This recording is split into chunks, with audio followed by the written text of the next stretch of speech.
el programa marca métodos de estudio de las células y tejidos, pero también vamos a aprovechar para hablar de los métodos de estudio de histología. Yo les comenté que hay una técnica de estudio. Quiero ir de a poco, tal vez clase por clase, como tenemos mucho tiempo, o tenemos todo el año, ir explicándoles cómo es esa técnica. La técnica de estudio de medicina, el primer paso que tiene es obvio, que es leer el tema. Ahí no hay ningún problema. Pero la cuestión es que hay que leerlo y entenderlo. Leer y entender el tema. Y ahí no tienen la primera complicación.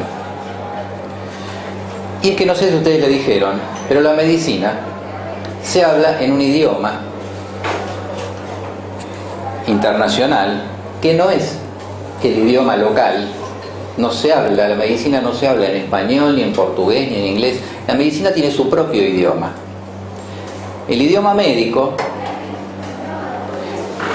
es un idioma que proviene por costumbre de la época de Hipócrates, que era griego, hablaba en griego, y la época de Galeno, que hablaba en latín. Entonces el idioma médico es todo en griego y latín.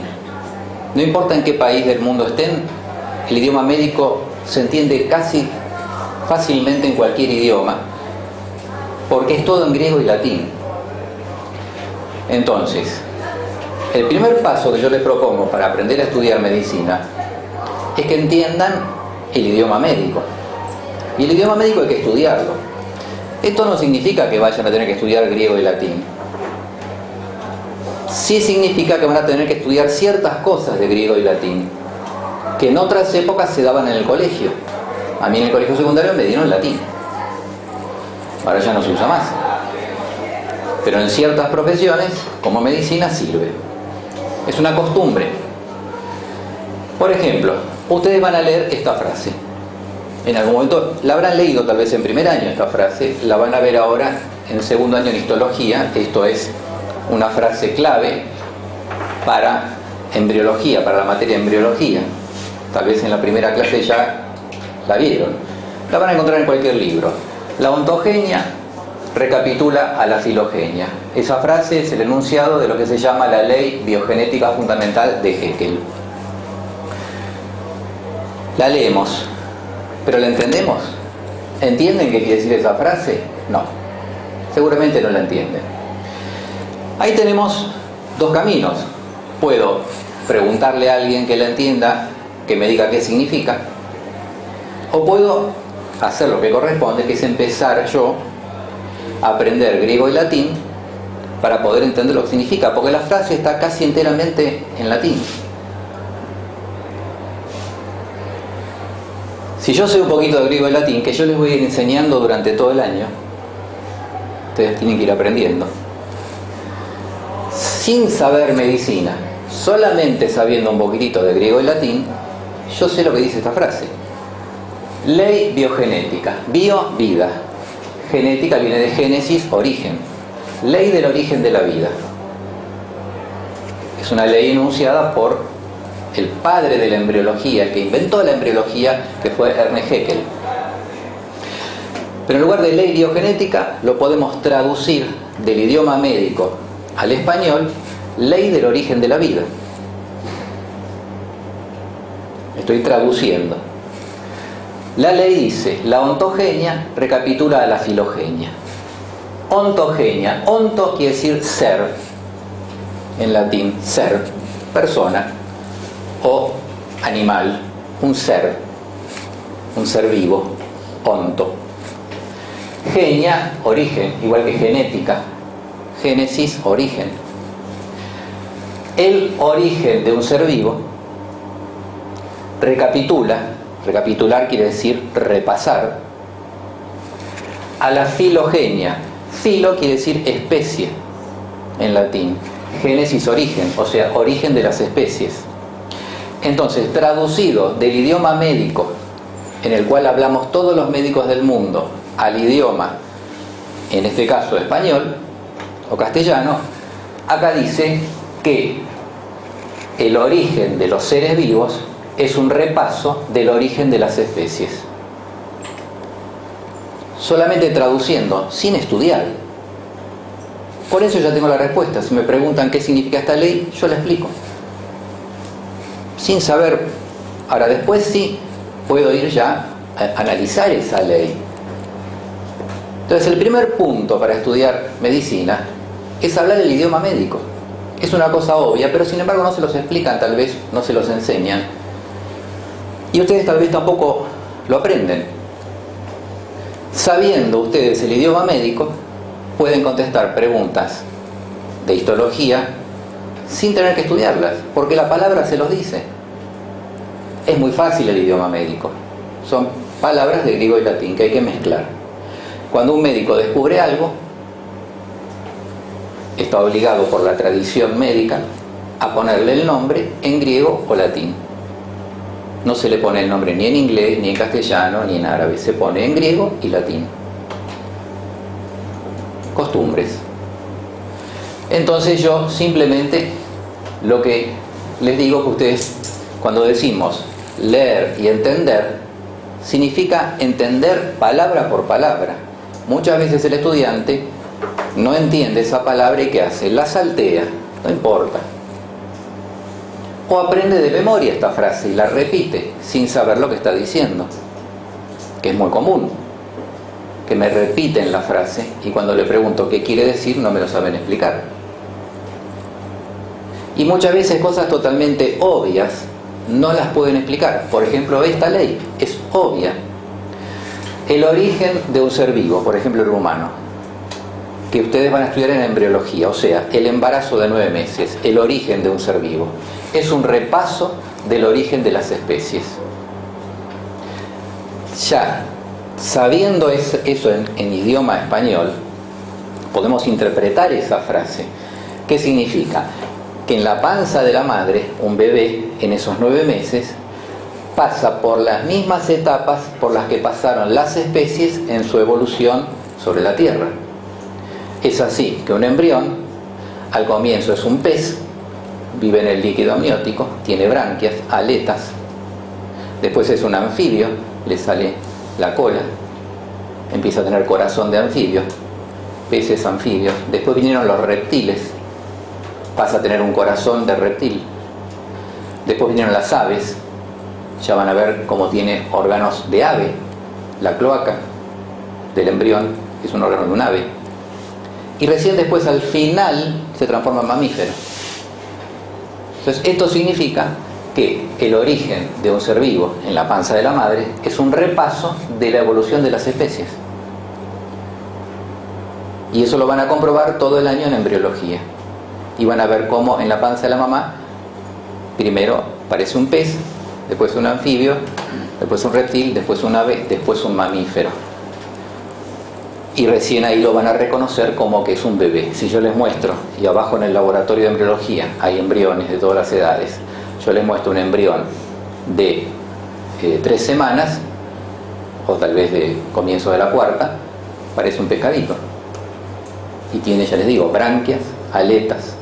Después le salen los dedos con membranas, como las aves, como los patos. Va repasando todo el origen de las especies. Por eso es tan difícil la embriología.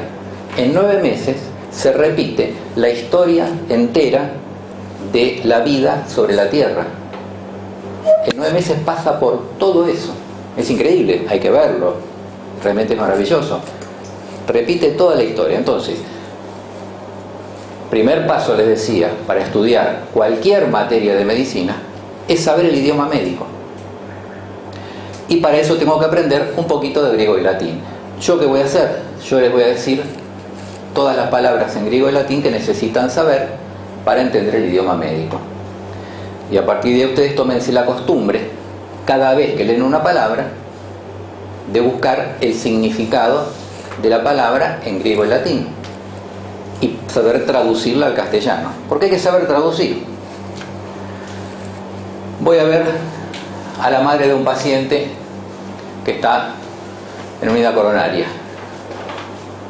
Le digo, señora, el paciente, o sea, su marido, tiene una miocardiopatía idiopática y está cerca del óbito. Ajá, me dice la señora, no entendió nada. Muchas veces los médicos le explican así al paciente, al familiar o al paciente, en idioma médico. Esto es idioma médico. Si ustedes leen esta frase, tampoco la entienden. Pero si saben un poquito de latín, el paciente tiene una miocardio, músculo del corazón, patía, enfermedad. Patos, enfermedad. Tiene una enfermedad del músculo del corazón. Idiopática. Idio quiere decir sin causa. Pato, enfermedad. Tiene una enfermedad del músculo del corazón sin causa. Y está cerca del óbito. Óbito viene de obitus, muerte. Se está por morir, en pocas palabras.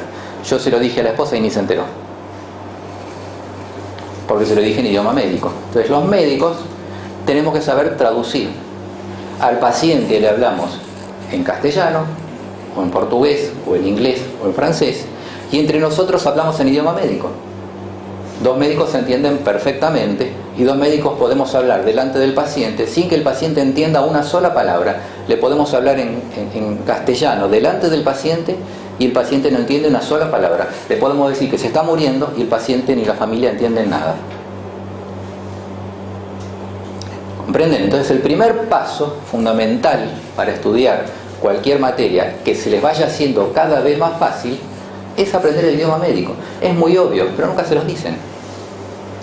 Entonces yo les recomiendo que ustedes vayan haciendo un pequeño mini diccionario de griego y latín, donde yo les voy a ir diciendo las palabras y ustedes anótenlas. Y entonces van a ver cómo se va haciendo cada vez más fácil. Por ejemplo, ya yendo a la histología, yo les pregunto, ¿cómo se llaman las células del hígado? Hígado, hepato, célula cito, hepatocito. Muy bien, 10. Sabe un poquitito de griego y latín. Las células de la sangre, ¿cómo se llaman? Eritrocito, eritro rojo, citocélula. ¿Corresponden a la serie roja o a la blanca?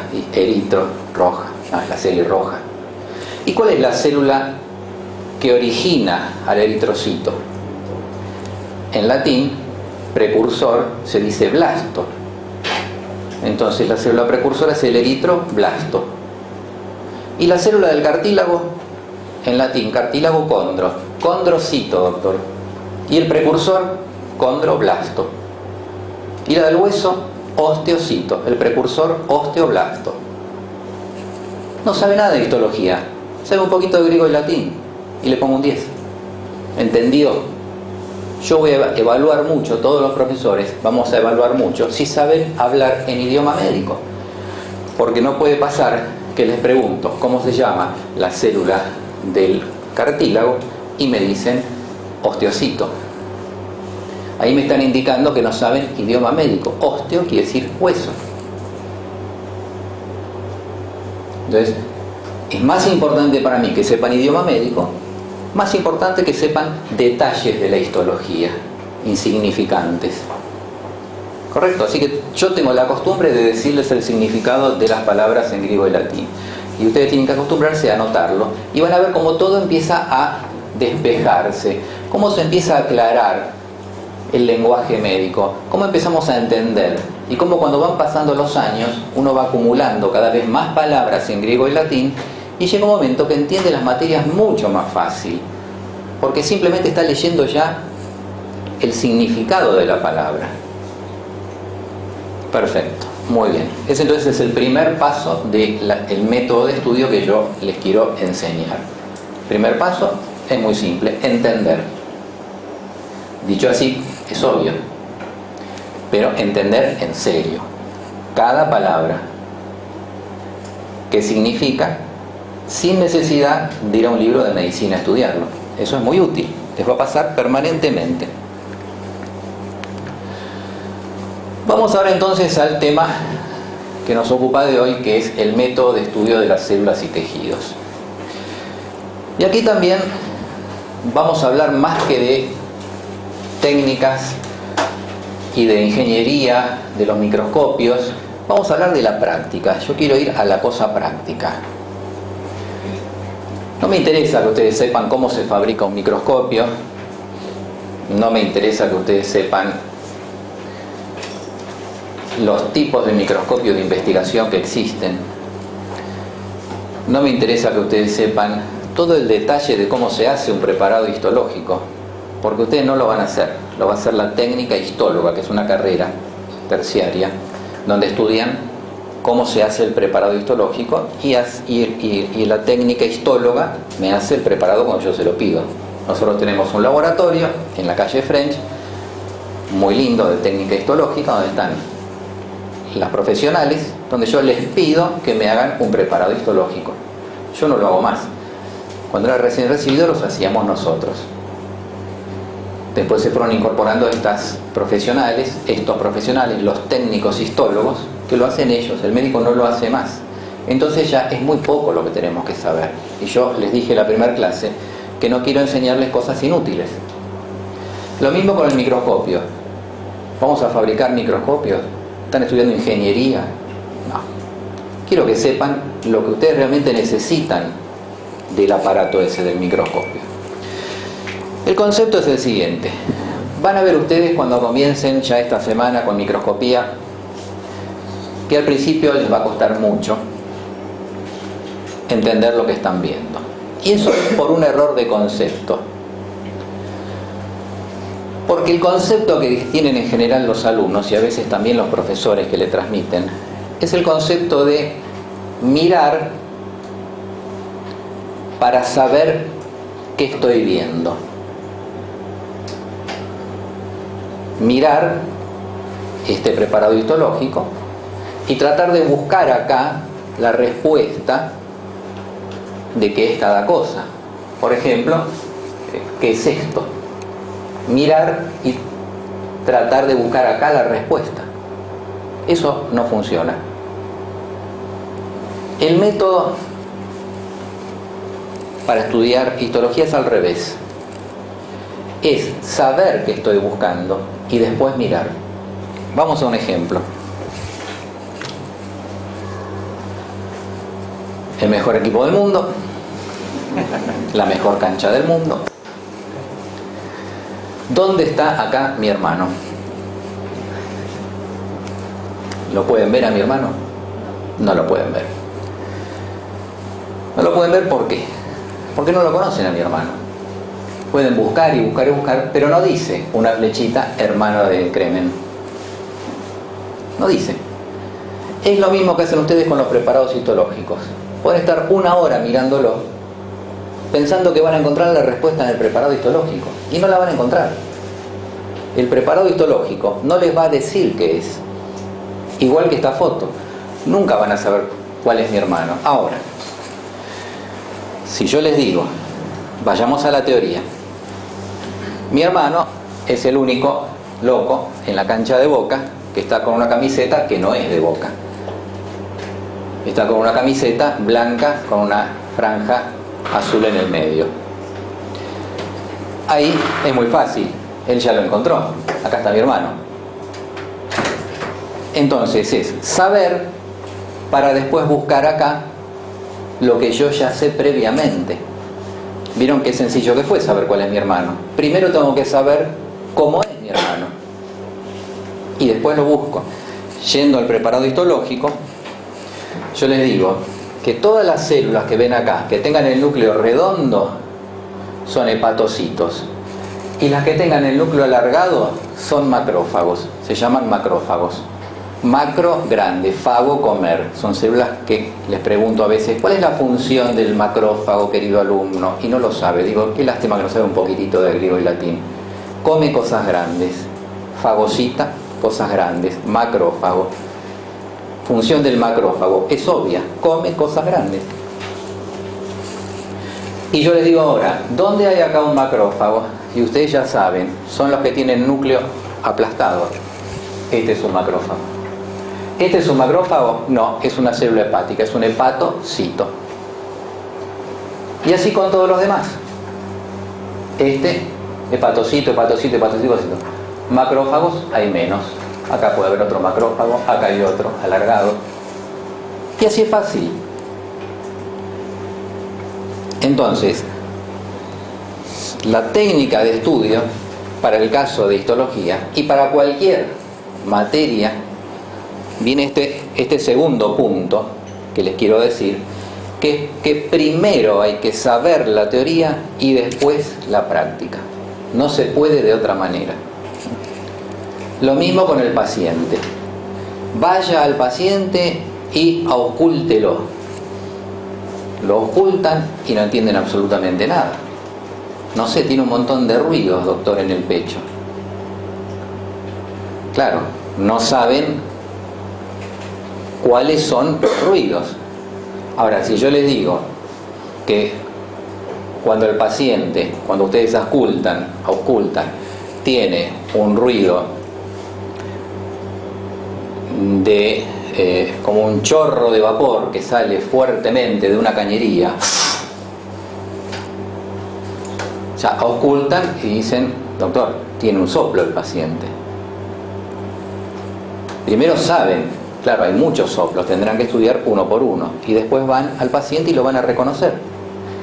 Toda la medicina es así, es imposible de otra manera. Primero hay que estudiar mucho la teoría y después recién se puede entender la práctica.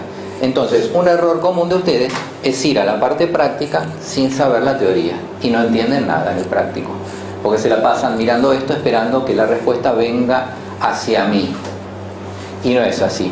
Yo tengo que buscar acá la respuesta. Es una actitud activa la del alumno. Se busca la respuesta. No se espera que el preparado me dé a mí la respuesta. Van a ver ahí cómo les va a cambiar la situación. Ya sabemos dónde está mi hermano. Y ahora vamos al concepto de microscopio. Yo les comentaba en la clase pasada que la medicina fue revolucionada con este invento que permite estudiar, que permite ver el mundo invisible. ¿Qué es lo que hace el microscopio que me permite ver lo invisible? Agranda los objetos, piensa uno. En general la gente, el alumno me responde, el microscopio agranda, aumenta. Y entonces por eso se ve lo invisible, por eso se ve las células, los tejidos que no se ven a simple vista, pero no es así. Yo puedo comprarme una lupa enorme que tenga mucho aumento y la pongo sobre un tejido o sobre un órgano y no voy a ver las células. Por más que la lupa tenga 300 aumentos, 500 aumentos, no es cuestión de aumento. Lo que hace el microscopio, lo importante que hace no es aumentar. Puedo tener un microscopio de 20 aumentos, 50 aumentos y ver las células. Y puedo tener una lupa de 1000 aumentos y no verlas. ¿Cuál es el concepto del microscopio? Lo que permite el microscopio, lo que hace el microscopio es ver dos líneas separadas, aunque estén separadas por una distancia muy chica. Acá con el ojo puedo ver estas dos líneas separadas. Acá puedo ver que están separadas. Pero si me alejo más, si me alejo mucho,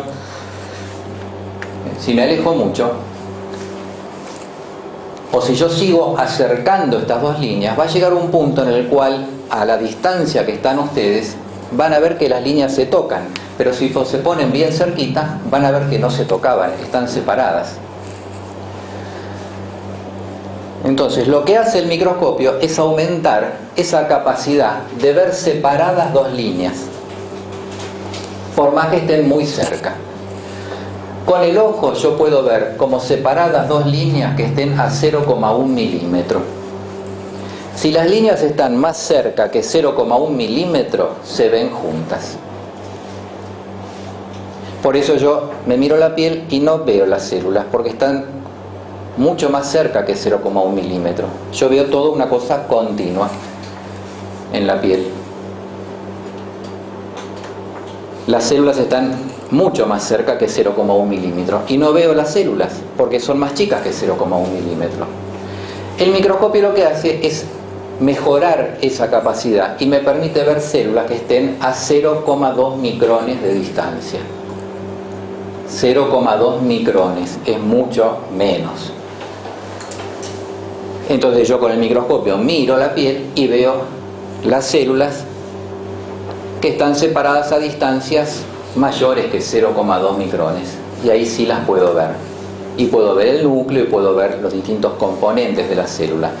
Esa capacidad de ver dos líneas separadas se llama límite de resolución. Eso es lo que se llama límite de resolución. El límite de resolución del ojo es de 0,1 milímetro. El del microscopio común es de 0,2 micrones.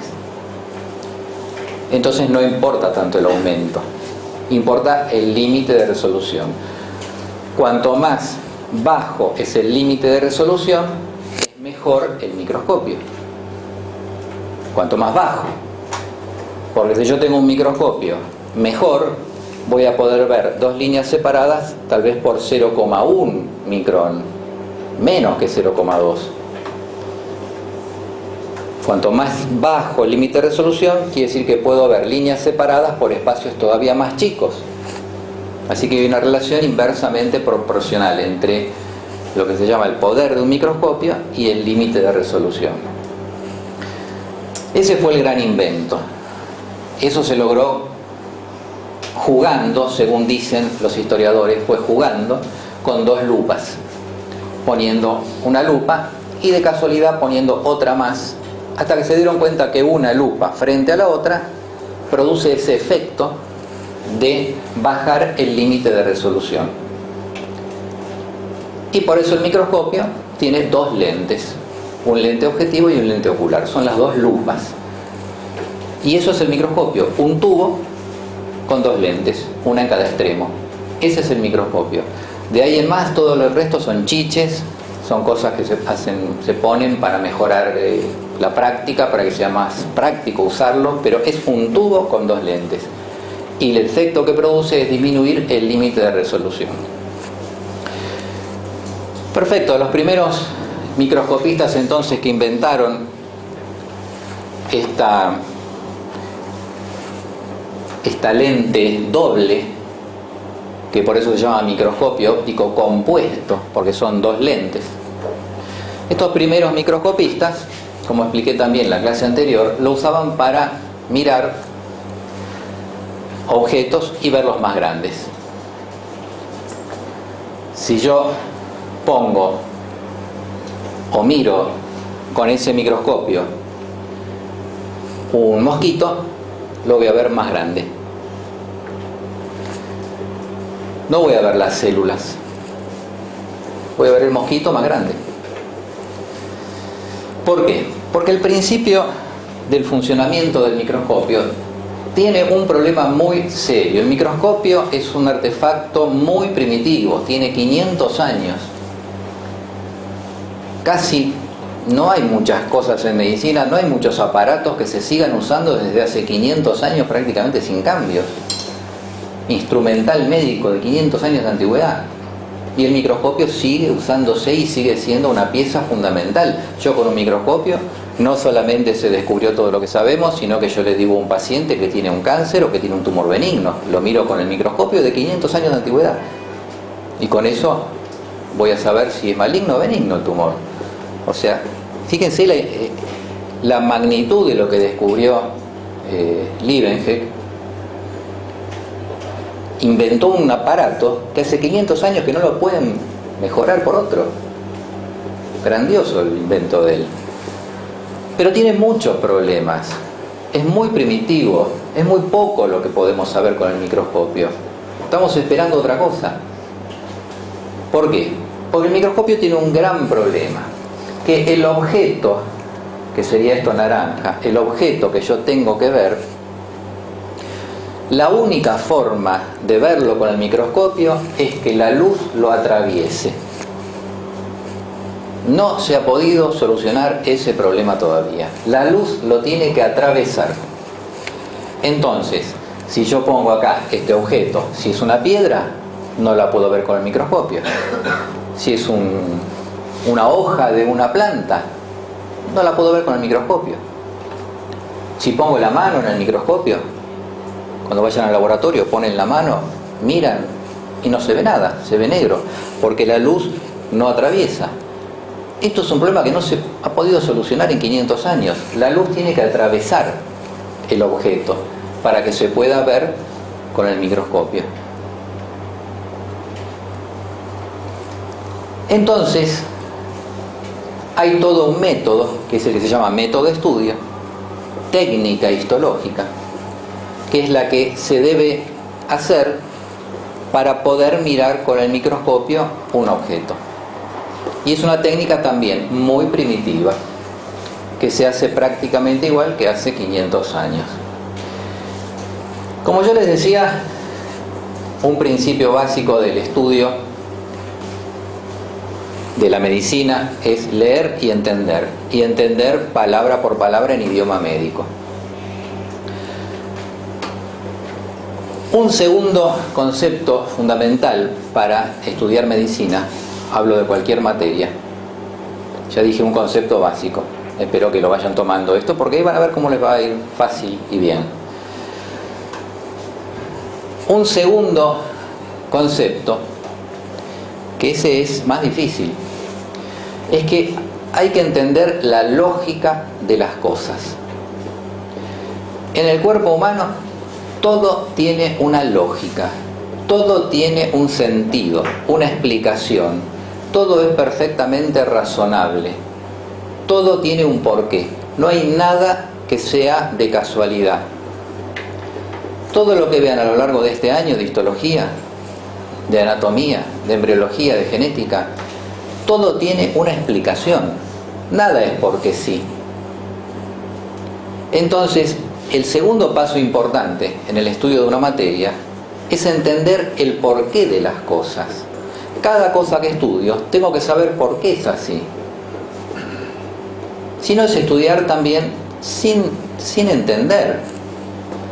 Entonces, primero, leo y entiendo las palabras en idioma médico y las puedo traducir a castellano. Segundo, entiendo por qué eso es así. Entiendo la lógica. Entiendo el razonamiento. Por eso yo antes daba un curso que se llamaba Histología Razonada, donde no hay nada que estudiar de memoria, todo es razonado, todo es razonable, es lógico, no podría ser de otra manera. Entonces hay que buscar el porqué de cada cosa. Segundo paso importante en histología, el porqué de cada cosa y en cualquier materia que ustedes estudien. ¿Qué pasa? A veces el porqué de las cosas es muy complicado y ahí es donde la gente común se empieza a diferenciar del científico. La gente común, el pensamiento no científico, cuando algo es complicado, busca la explicación en forma mágica. El científico, cuando algo es complicado, tiene dos caminos. Uno es investigar y perseguir la explicación hasta encontrarla. Y el otro es decir, no sé la explicación. Pero el científico nunca va a buscar la explicación mágica. Por ejemplo, me muestran una vez una radiografía dental, un paciente evangélico, muy creyente, radiografía dental, dos radiografías, me dice: doctor, para que usted vea, había que operarlo del corazón, lo mandamos al odontólogo para que, primer paso, hay que arreglarle la boca al paciente antes de operarlo del corazón, porque si no se infecta las válvulas cardíacas. Lo manda al odontólogo, el paciente viene con una radiografía donde tiene las muelas en muy mal estado. El odontólogo dice: mira, hay que hacer un montón de tratamientos de conducto, arreglar un montón de cosas, y después se va a poder operar del corazón, si no, no. Viene el paciente a la semana siguiente: doctor, mire lo que pasó, radiografía que le traje la semana pasada, me hice esta otra, todo arreglado, doctor, esto es un milagro, Dios me arregló la boca en una semana sin que yo vaya al dentista, no tengo más caries, no me faltan más las muelas, no me tienen que hacer tratamiento de conducto, nada. Mire acá las dos radiografías. Explicación: el paciente, pensamiento común, no científico, milagro. Como es evangélico, buscó su explicación: Dios me arregló las muelas rápidamente. Mi explicación es un poco más terrenal: Señor, se equivocaron de radiografía, la que le dieron ahora no es suya, abra la boca, le faltan un montón de dientes, La tiene igual que la semana pasada. Vaya y diga que se equivocaron de radiografía, señor. Que se la hagan de nuevo, esta no es suya. Entonces, lo mismo en histología. Uno se va metiendo, lo mismo en cualquier materia médica, se van metiendo y aparecen cosas difíciles de explicar. Y ahí uno dice, bueno, milagro. O, bueno, yo qué sé, no me importa buscar la explicación, no tengo ganas. El que realmente disfruta de esto, va a buscar la explicación, y va a buscar hasta entender la explicación, hasta entender por qué eso es así.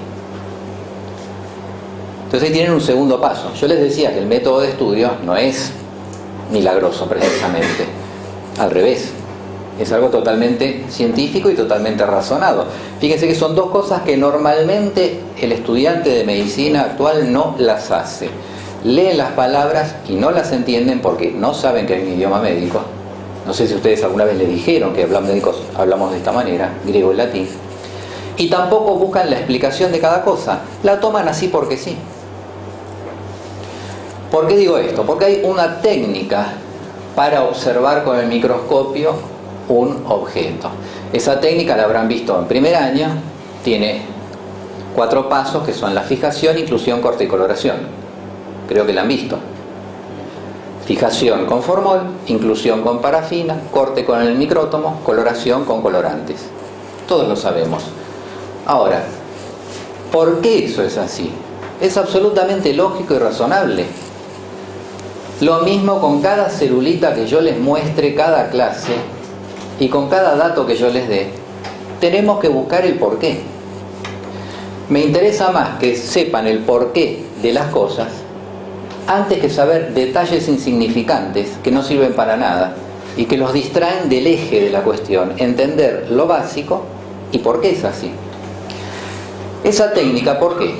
Porque fijación, inclusión, corte y coloración. Es muy simple, vamos a razonarla. Yo tengo, supongamos que quiero ver un pedazo de corazón porque mi paciente, ¿no?, se murió, el de la miocardiopatía que estaba cerca del óbito, que le dijimos a la familia, después se murió y la familia nos dijo, doctor, usted no me dijo nada. Sí, yo le dije que estaba cerca del óbito. Yo qué sé lo que es óbito, doctor. Y los médicos muchas veces hacen así, le explican al paciente y no lo entiende nadie. Bueno, el paciente se murió, le hicimos una autopsia, sacamos el corazón para ver de qué se murió, porque el diagnóstico nuestro fue miocardiopatía idiopática, o sea, sin causa. No le quise decir al paciente, no se sabe la causa de su enfermedad cardíaca. Se lo dije en idioma médico para que no se enoje. Miocardiopatía idiopática. Ah, no, sí, es idiopática, entonces está bien. Si le digo, no se sabe, pero ¿cómo, doctor, no se sabe? No, sí, es idiopática. Ah, bueno, está bien. Perfecto, sacamos el corazón. Pongo el corazón en el microscopio. ¿Veo las células cardíacas? No, el corazón es una masa grandota. ¿Lo atraviesa la luz? No. ¿Qué tengo que hacer? Tengo que cortarlo. La única solución que se le ocurrió a Malpighi fue cortarlo en láminas finitas para que se haga transparente y la luz lo atraviese. Algo transparente es algo que justamente puede ser atravesado por la luz. Entonces, lo que se inventó en ese momento, siglo XVI, es cortar el órgano en láminas finitas transparentes para poder ponerlas en el microscopio. Es lógico, porque el microscopio no sirve si no puede atravesar con su rayo de luz. Muy bien, ¿cómo corto ese corazón en láminas finitas? El corazón es blando. El cerebro es una gelatina. Los órganos son blandos. ¿Cómo cortan un pedazo de carne las chicas que cocinan alguna vez, tal vez? No. ¿Cómo corto un pedazo de carne finito para que me salga como fiambre? Si la carne es blandita, no me sale. Tiene que salir bien finito, transparente. Y tiene que salir bien parejo. Porque si yo lo corto desparejo, ya me está desfigurando lo que voy a ver con el microscopio. ¿Cómo hago? Lo que se le ocurrió a los microscopistas, primero fue cortar. Probaron cortar y no salía finito. Con un cuchillo cortaban, no salía finito. Y cuando salía bien finito, salía todo arrugado, se veía todo mal. Entonces dijeron, no, la forma de hacer esto es que sea más duro. Los órganos todos son blandos, salvo el hueso, que no se puede mirar con el microscopio porque es duro. Y todos los demás órganos son blandos.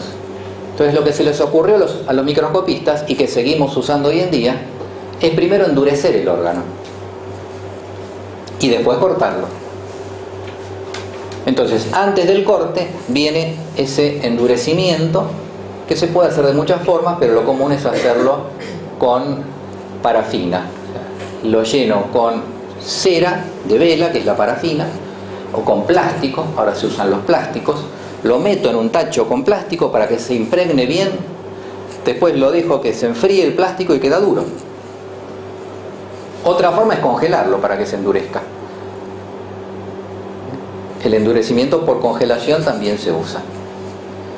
Eso es lo que se llama inclusión. Inclusión en parafina. Lo meto en un balde de parafina para que quede duro. Y después lo corto. Ahí sí, cuando está duro, lo puedo cortar finito. Ahora, lo meto en parafina, lo corto finito, lo miro con el microscopio y veo que está todo podrido. ¿Por qué? Porque dejé el corazón una semana en mi laboratorio desde que se murió el paciente hasta que lo fui a estudiar. Les pasó a los primeros microscopistas.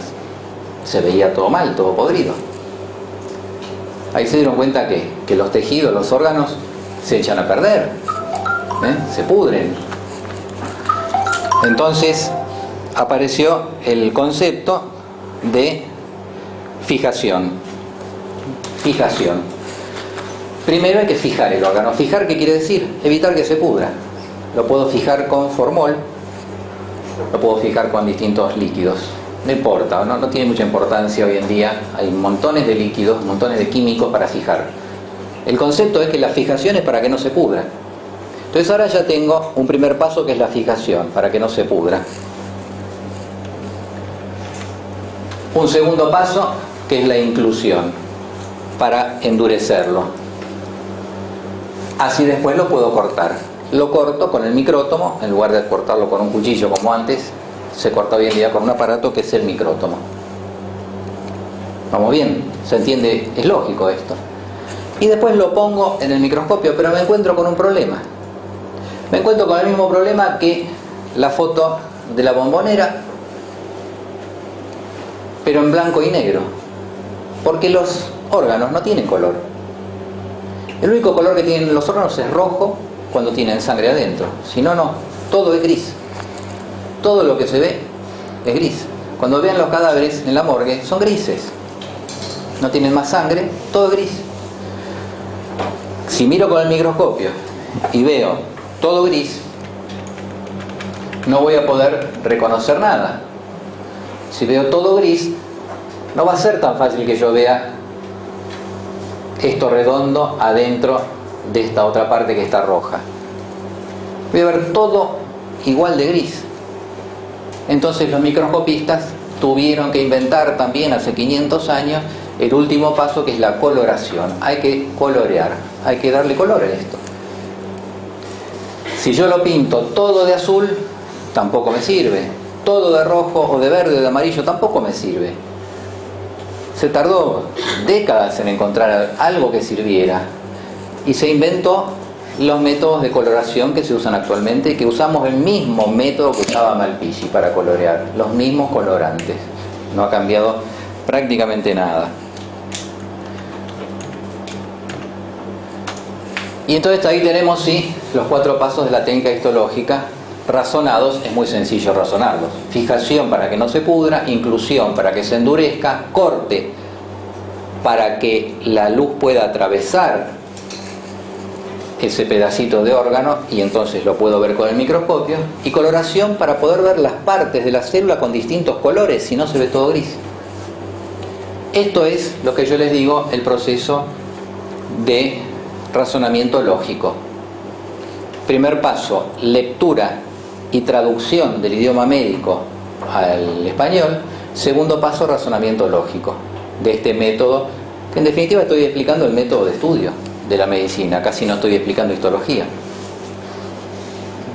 Segundo paso. Ahora, el problema del corte y de la coloración. ¿Qué colorantes se usan? Vamos a usar, de toda la cantidad enorme que hay de métodos de coloración, vamos a usar los mismos que usaba Malpighi en aquella época. Vamos a usar una coloración muy sencilla,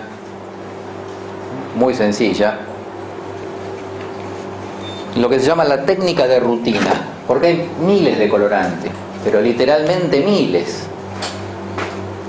Hace unos años atrás enseñábamos todos los colorantes, es una cosa muy engorrosa y les pedíamos que sepan los colorantes, porque es la herencia.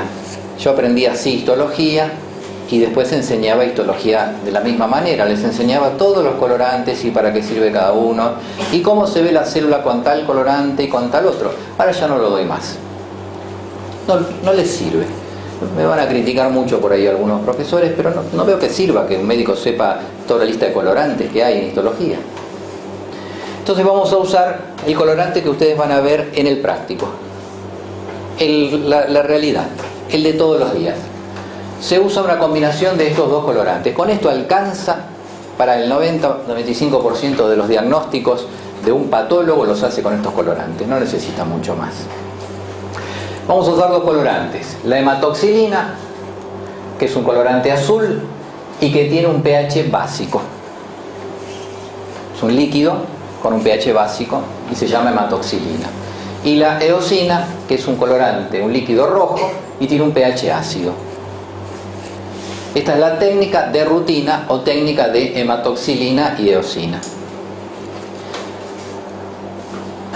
¿Cómo se ven las células con estos dos colorantes? Y aquí viene la parte de razonamiento y viene la parte de traducción de idioma. Fíjense cómo se aplica esto a cada minuto que nosotros veamos. Las células tienen partes ácidas y partes básicas. Por ejemplo, el núcleo de la célula es ácido porque tiene ADN, ácido desoxirribonucleico. El núcleo siempre es ácido, siempre, porque siempre tiene ADN, no hay núcleo sin ADN, y el ADN es una molécula enorme, así que el pH del núcleo siempre es ácido. El citoplasma puede ser ácido o puede ser básico, depende de qué sustancias tenga. El citoplasma puede tener moléculas ácidas o puede tener moléculas básicas. Eso ya va a cambiar, pero lo que sí es seguro, que siempre el núcleo va a ser ácido. Entonces, ¿de qué color se ve el núcleo y de qué color se ve el citoplasma? Es muy sencillo, simplemente razonando. Si el núcleo es ácido, los ácidos se unen con las bases. Química básica. Un ácido se une con una base y forma una sal. Es como una atracción entre dos polos, positivo y negativo. El ácido atrae a la base. Si el núcleo es ácido, atrae a la base. La base es el colorante azul. Yo le pongo una gotita de color azul y una gotita de color rojo al núcleo. El rojo le resbala, pero el azul se prende en el núcleo porque se une con el ácido.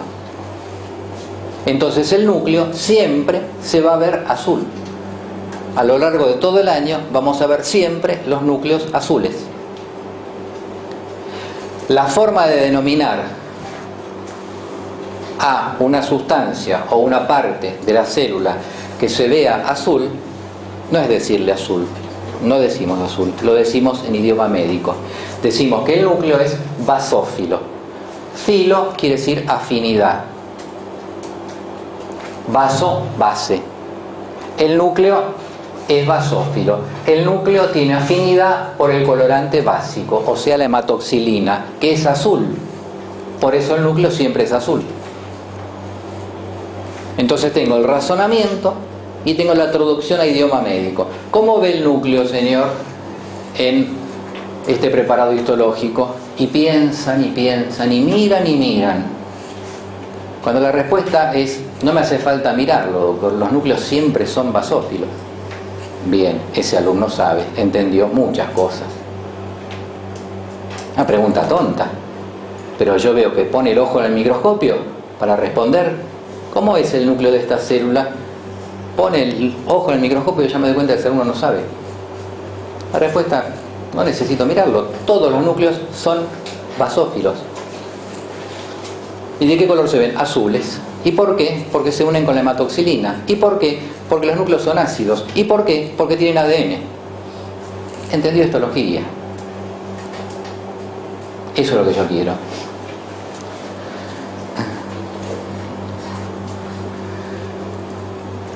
Y ahí tenemos la tercera regla del método de estudio, la tercera parte del método de estudio, que es el conocimiento de las reglas de la especialidad. Cada especialidad tiene sus reglas. Histología tiene reglas que se cumplen siempre. Hay reglas que se cumplen siempre en casi todas las materias. En histología hay reglas. También en una época daba un curso que era las reglas de la histología. Hay una serie de reglas que yo tengo escritas que son la palabra santa. Se cumple siempre. Tal vez como toda regla puede haber una excepción. Regla número 1 que aprenden hoy es: los núcleos siempre son basófilos. Entonces ya no me hace falta pensar, no me hace falta ir a mirar el preparado, no me hace falta nada. Señor, ¿de qué núcleo es el hepatocito? Basófilo. ¿Y la neurona? Basófilo. ¿Y los teocitos? Basófilo. No tengo que pensarlo porque es una regla histológica. Yo les voy a ir diciendo a lo largo del año todas las reglas de la histología. Con esas reglas les va a resultar todo también mucho más simple. Reglas histológicas. Regla número 1 para el día de hoy: el núcleo siempre es basófilo. Y fíjense que eso tienen que saber pasarlo al español. O sea, en español el núcleo siempre tiene afinidad por los colorantes básicos y por eso se ve azul. Sintetizado en idioma médico, el núcleo es basófilo. El citoplasma puede tener un predominio de sustancias ácidas o un predominio de sustancias básicas. Eso depende ya de cada célula. Entonces el núcleo también puede ser basófilo, o sea, también puede verse azul, o se puede ver rojo, y a eso lo llamamos acidófilo. En ese caso, el citoplasma, perdón, no el núcleo, el citoplasma puede ser acidófilo o basófilo. Como el núcleo siempre es basófilo, y el citoplasma puede ser basófilo o acidófilo. ¿Por qué acidófilo? Porque eso significaría que esta sustancia, este pedazo de citoplasma que se ve rojo porque se unió con la eosina. La eosina es un ácido y a eso se le dice ácido filo, ácido filia, filo, fila, filia. Eso todo quiere decir afinidad. Este citoplasma en este caso sería acidófilo, tiene acidofilia. Entonces empiezo a expresarme ya en idioma médico. No digo es rojo. Es otra cosa que observo cuando tomo un examen. ¿Cómo ve el citoplasma de esa célula? Roja. No entendió. Acidófilo me tiene que decir. Ahí entendió el idioma médico. No me lo digan a mí que soy el profesor en idioma español. Al paciente en español, a mí en idioma médico.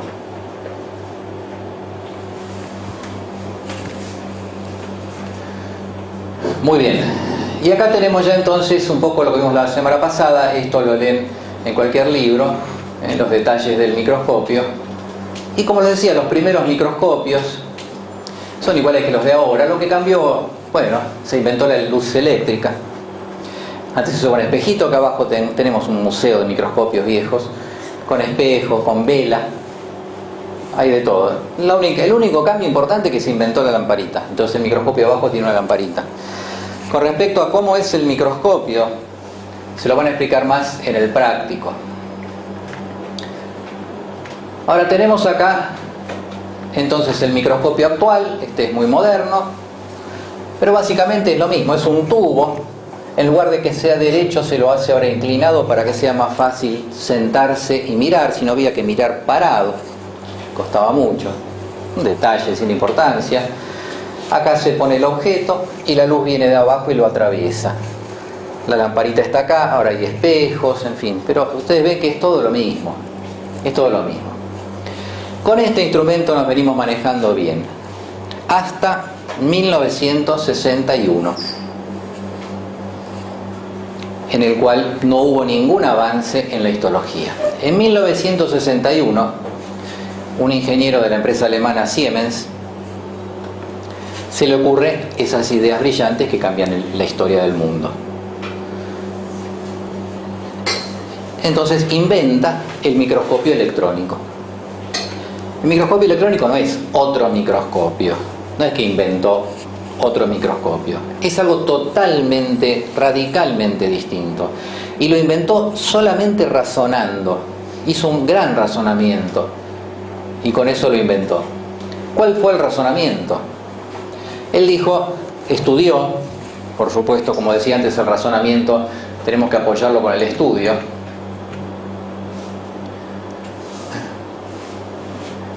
Estudió que en la construcción de un microscopio, el límite de resolución está relacionado con esta variable que se expresa con la letra griega lambda, que es la longitud de onda de la luz empleada. En la fabricación de un microscopio, ya yendo a la teoría, él vio en las fórmulas, no lo descubrió él, la fórmula es la fórmula de Abbe, A-B-B-E, fórmula de Abbe. Esa fórmula de Abbe, o de Abbe, dice que el microscopio va a ser mejor cuando la luz tenga menor longitud de onda. La luz es una onda. La luz viaja por el espacio en forma de una onda sinusal. Son fotones los que viajan por el espacio en forma de una onda sinusoidal, y eso es la luz. La fórmula de Abbe, que es vieja, tiene varios siglos, decía que cuando la luz tiene una longitud de onda menor, se ve mejor el preparado histológico. Entonces se jugó con la luz. Lo único que pudieron hacer es pensar, bueno, ¿qué luz tiene menor longitud de onda? Bueno, la violeta. La violeta es la luz que tiene menos longitud de onda y la roja es la que tiene más.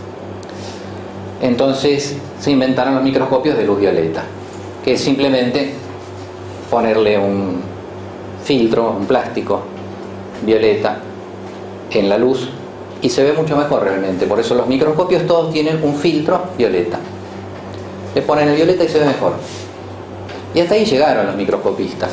Y ahí quedó trabado, ya les digo, 500 años. Ahora, en 1961, este ingeniero de Siemens dijo, un día se levantó y se les prendió la lamparita literalmente. Dijo, ¿y si ponemos una onda igual a la de la luz, pero que no sea luz? ¿Por qué siempre luz?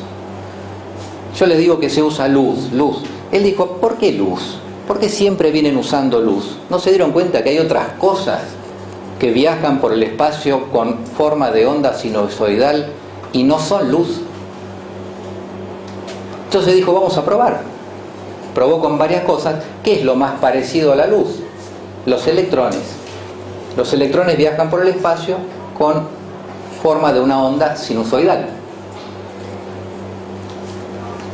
Y tienen una longitud de onda mucho menor que la luz. La luz blanca tiene 5.550 angstroms de longitud de onda. Los electrones tienen 0,056 angstroms de longitud de onda. O sea, mucho menor. ¿Se dan cuenta de la diferencia? De 5.550 a 0,056 angstroms. Entonces probó, en lugar de luz, ponerle electrones. Y ahí inventó el microscopio electrónico, que cambió otra vez toda la medicina, porque empezamos a ver ya no solamente las células, sino que empezamos a ver los componentes subcelulares. Empezamos a ver los organoides, empezamos a ver el ADN, empezamos a ver los ribosomas, empezamos a ver prácticamente con los últimos microscopios las moléculas que tienen tamaños que el microscopio electrónico puede llegar a ver. Fue esas ideas brillantes que cambian al mundo. Usar electrones en lugar de luz.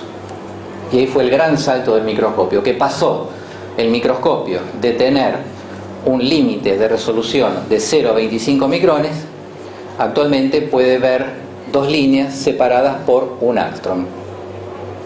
Y eso permite ya directamente ver moléculas.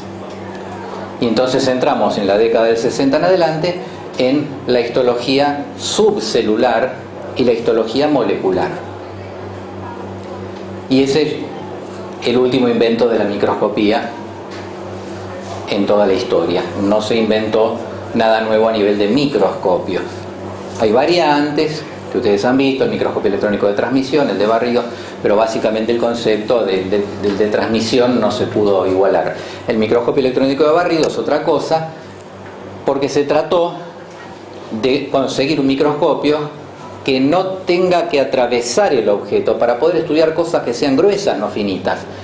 ¿No? Hace siglos que están tratando de estudiar algo que sea grueso, toda la vida estudiando cosas finitas, lo cual trae muchos problemas. Entonces, lo único que se logró inventar es el microscopio electrónico de barrido, que puede estudiar cualquier cosa, por más gorda que sea, pero solamente la superficie. O sea, yo le pongo una célula y solamente puede estudiar la membrana, nada más, el microscopio de barrido. Solamente la superficie.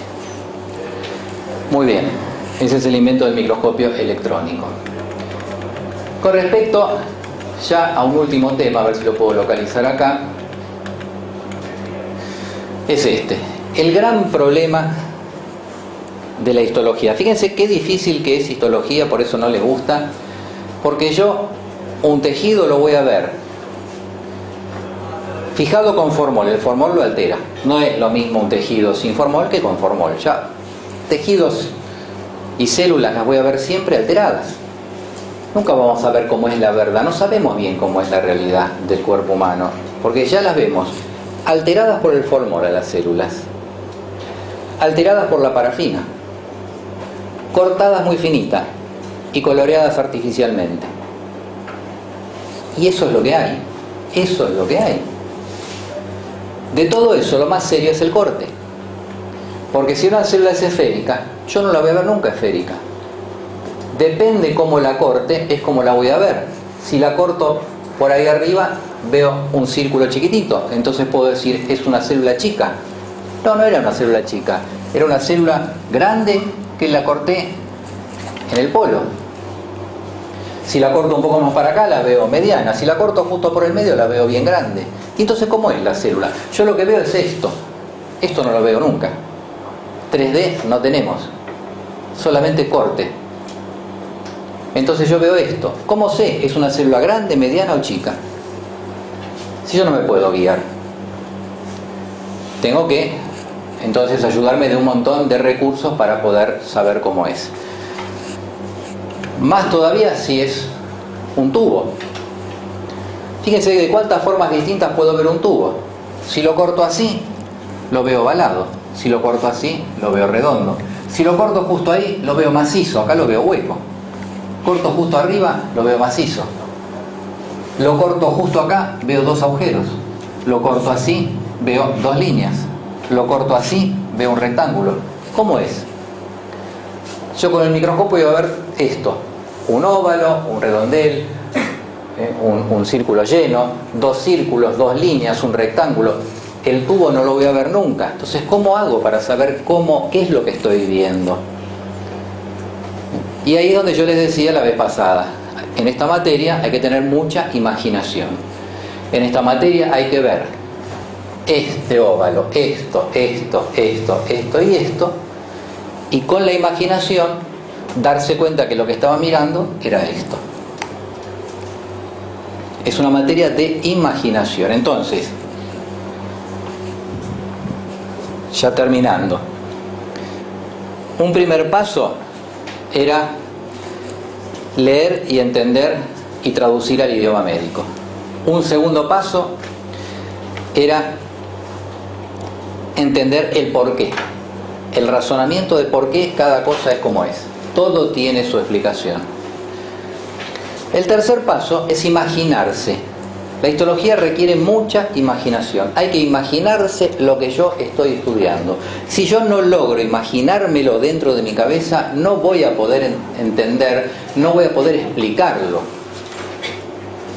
Para poder explicar algo, yo tengo que tener dentro de mi cabeza una imagen de lo que estudié. Una imagen visual. Tengo que tener imaginación. No es como anatomía, que te muestro el hígado y ese es el hígado. Yo les voy a mostrar pedacitos cortados, coloreados, de distintas formas, y con eso hay que imaginarse cómo es el hígado. Por suerte, hoy en día están los libros que tienen atlas con dibujos en perspectiva. Antes no había nada de eso. Tienen CDs, tienen imágenes tridimensionales en el Google. Hasta tienen también muchas cosas en 3D verdadero en el Google para buscar. Entonces, cuando yo estudio, si logré imaginarme qué es lo que estoy estudiando, perfecto. Si no logro imaginármelo, tengo que buscar, hoy en día con la computadora es muy fácil, buscar ayuda para poder imaginarme lo que estoy estudiando. Buscar gráficos, imágenes, atlas de histología, imágenes 3D, algo que me ayude a imaginarme qué es lo que estoy estudiando. Lo mismo les va a pasar con cualquier paciente que vean. Ese paciente que tiene una miocardiopatía dilatada y que está cerca del óbito. Yo me tengo que imaginar el corazón del paciente. Yo soy cardiólogo, me dicen miocardiopatía idiopática, yo sé que ese corazón está grande, entonces ya me estoy imaginando un corazón grande, dilatado, le ocupa todo el pecho, debilitado. Me lo estoy imaginando, entonces voy a poder darme cuenta fácilmente cómo va a salir la radiografía, cómo va a salir el ecocardiograma, cómo va a salir la tomografía computada, pues yo tengo en mi cabeza la imaginación de cómo es ese corazón. Nunca lo vi, es decir, lo he visto ya en operaciones de cirugía cardiovascular, a cielo abierto, uno ve ese corazón, pero antes de poder verlo, cuando era estudiante, es imaginarse. Entonces, el otro punto que corresponde es la imaginación. Y también les mencioné otro punto de la técnica de estudio, que es conocer las normas histológicas. Muy bien. Yo les doy hasta acá. ¿Qué tienen que hacer ustedes? Con todos estos elementos, completar con los libros, leer un poquito más de microscopía, leer un poquito más de técnicas de coloración y de histología, ir al práctico, les van a explicar más todavía, y con eso tienen un panorama global, ¿sí?